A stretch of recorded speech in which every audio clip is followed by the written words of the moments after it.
Hi everyone and welcome to this new video. In this video we will talk about the foundations of structured text, which are variables and data types. So what exactly are variables? Well, if we think of a variable as a container, then data type is the type of the container. Therefore, as data types we have Boolean, which can hold true or false. We have integers, which can hold whole numbers. And we have also reals, which can hold decimals. And we have string, which can hold text.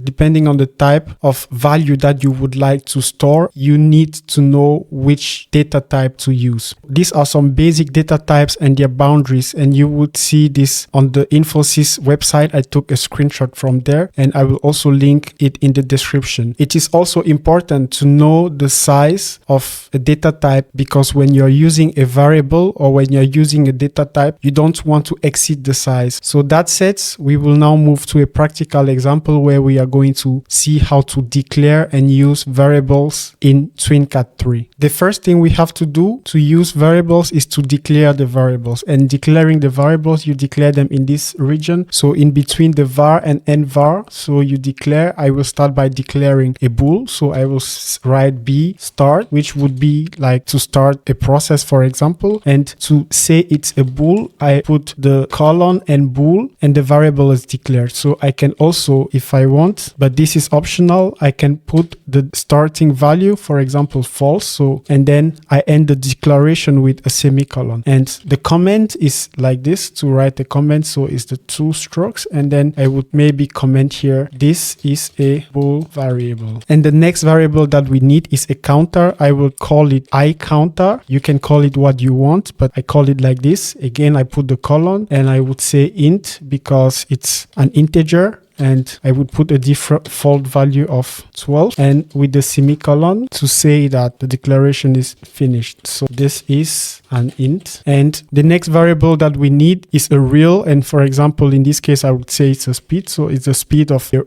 motor or whatever. So I would write R. Again, the B, the I is just so that when I see the variable, I know that it's an int, for example, because here I put I. So here I put B before the name of the variable, just to know if I see it in the program, I know what kind of variable it is. So is it an integer and so on. So here I would say R and speed. This is a real value. And also I am going to declare a string. I would put as default value, and this is optional, the default value.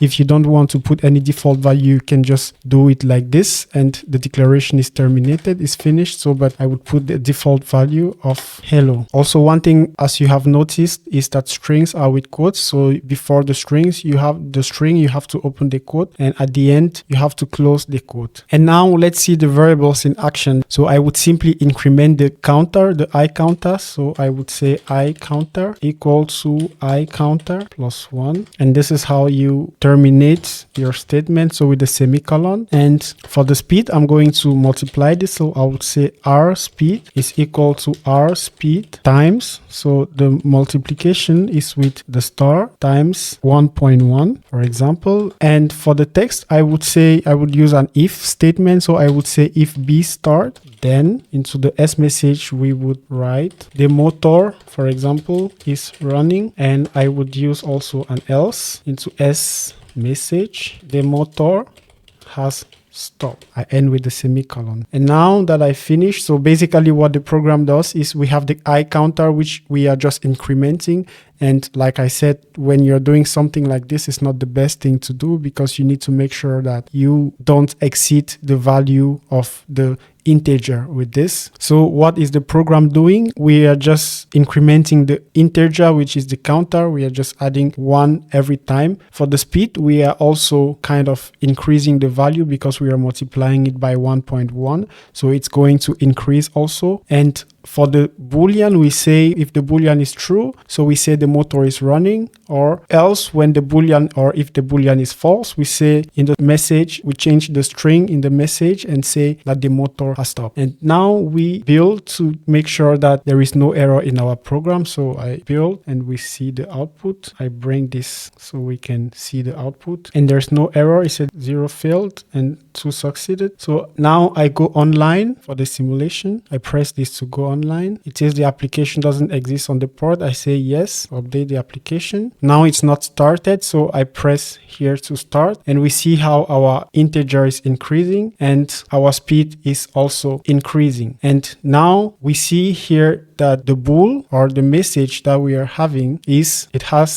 in its content the motor has stopped because the bool is false. So I would write this to true. So on the prepared, I click here and I go here on this icon, write value, and when I write the value, we see that here the message or the string changes. The motor is running. So when I go again and I set my boolean to false, it changes to the motor has stopped. And so I will go out. Also, I will log out and I will go back to the config mode. And one thing that I would also like to mention is the constant. So it could be that we want to have a variable whose value does not change. So it's constant all the time.